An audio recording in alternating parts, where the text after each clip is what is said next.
You are now standing in front of the Story Block. The Story Block consists of three buildings that were erected in 1876 by James Story. This taller building is commonly referred to as the Story Block building. It is decorated in an Italianate style. It has two storefronts decorated with black iron pilasters adorned with leafy Corinthian-type golden capitals. If you look up to the larger end capitals, you can see faces with a crown in the middle of the acanthus leaves. The cornice above features a small row of dental blocks with an acanthus leaf design. The acanthus leaf symbolizes immortality in the Mediterranean countries. The pediment at the top of the building is an elaborate crown where you'll notice the lettering with the name and date Story Block 1876. The crowning finials symbolize lighted torches as beacons of liberty in a nod to the centennial year of the building's construction. The building is over 63 feet tall, but only has 3 floors. The second floor has 12-foot ceilings, and the first and third floors have 14-foot ceilings.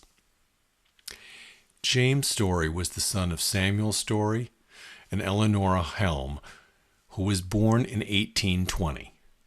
While he was a successful and influential merchant, his personal life was struck with many tragedies. He had 2 sons from his first marriage to Lucy Conant.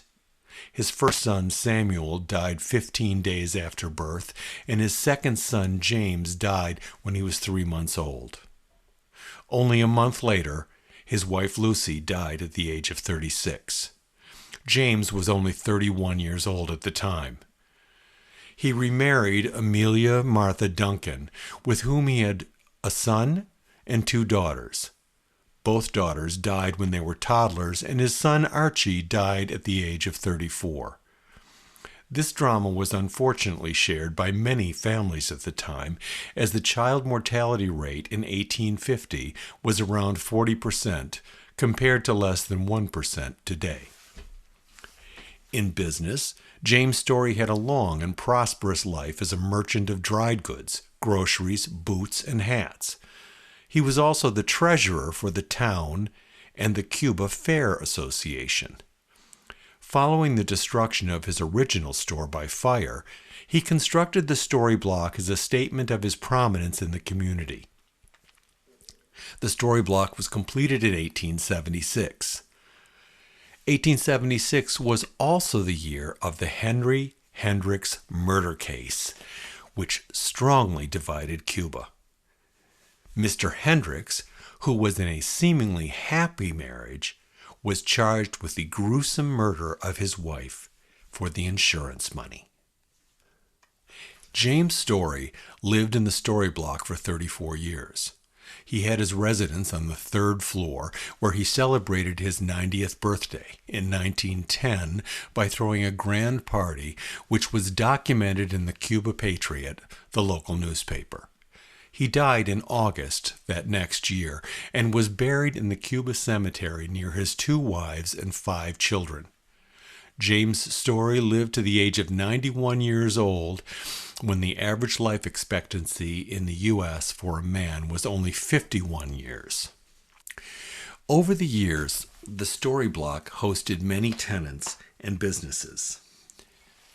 Notably, in the early 1900s, Victor French ran a grocery store and variety store on the retail level.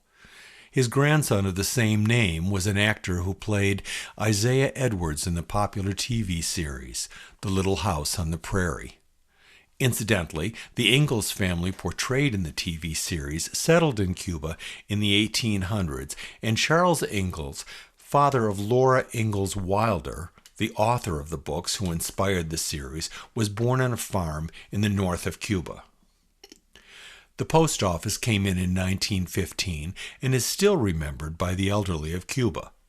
The millwork was spectacular. If the store is open, walk in and look at the vestiges of that era.